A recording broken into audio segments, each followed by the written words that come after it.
by that prize guy. These two men, nothing smooth about them. They are seek and destroy warriors. David Benavidez, 30-0. Anthony Yarde, 27-3. Benavidez took from Benavidez.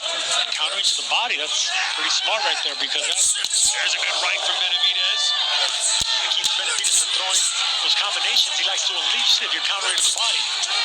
Anthony Yarde. See that? Look, David Benavidez showing you that hand speed. Yarde shrugs it off. Right hand on the inside for Benavidez.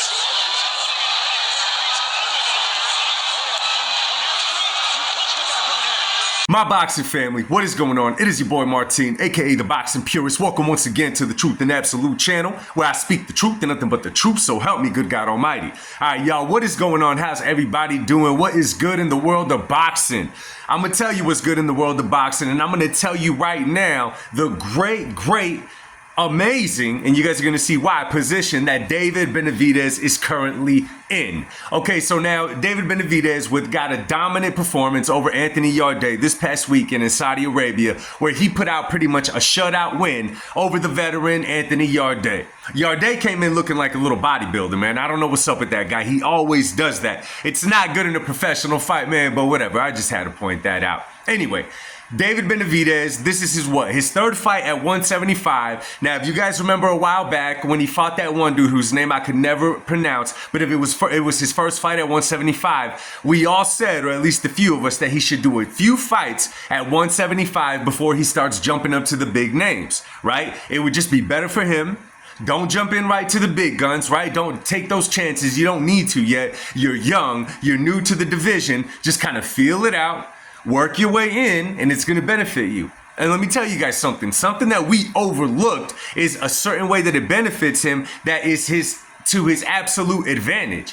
And what I'm talking about, when we're talking about he needs to take about 2 or 3 fights in that weight class to get ready for the big dogs, the Bivol, the beterbievs, and those guys, we're not realizing that in that time, you talk about 3 fights, that's about at least a year and a half span, at very least a year and a half span.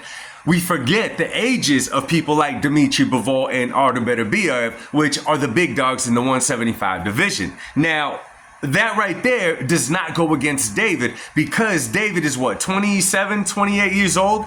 He is in the prime of his career, right? He's hungry for a big fight, and he has the opportunity right now to be the top dog at 175. Because let me tell you guys, the longer it takes to make the fight with Bivol, it only benefits David Benavidez. The longer it takes to make the fight with beterbiev, it only benefits David Benavidez. Now, let's not forget that David Benavidez wanted the fight with Bivol. I believe it was earlier this year. Now, Bivol had just come off the win against beterbiev, where they set up a trilogy fight, or at least we're talking about it. So he had himself reserved. He wanted to take some time off after the 2 fights that he had with the monster, the Russian monster, right? Which he wanted to take off before they were going to jump in there and do a 3rd fight. Well, up to right now, we still have not seen nothing, but at that point, it was not Benavidez's fault that he did not land that fight with Bivol. So David Benavidez finds himself in a great position right now. Now, when we look at Canelo Alvarez, let's be real, you guys, it is what it is.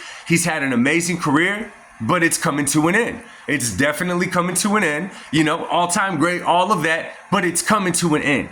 David Benavidez right now in the 175 division, right, could be the man, because those guys, Bivol and beterbiev, are also going to be on their way out pretty soon too. Now, I know he's going to cruiserweight. He's going to challenge Zurdo Ramirez for the cruiserweight title, which is cool, right? It's going to be exciting. He's looking to challenge Canelo for the date, I see.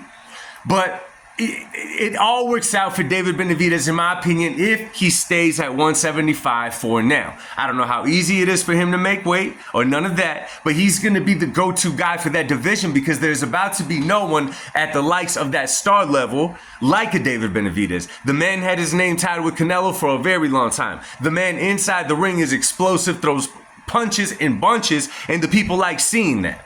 I think he's in a position where he could become the star that he wants to be, right? Sometimes David Benavidez just needs to pass up on certain questions that are asked to him. He's in a position now where it's like, bro, just tell them. Next question. I don't want to talk about that. Y'all already know what I'm talking about. There's a couple of subjects, but let me know what you guys think, man. If you ask me, this is his time to shine. If he does it correctly, what do y'all think? Drop it in the comment section. Let's talk about it. Much love. God bless. Peace.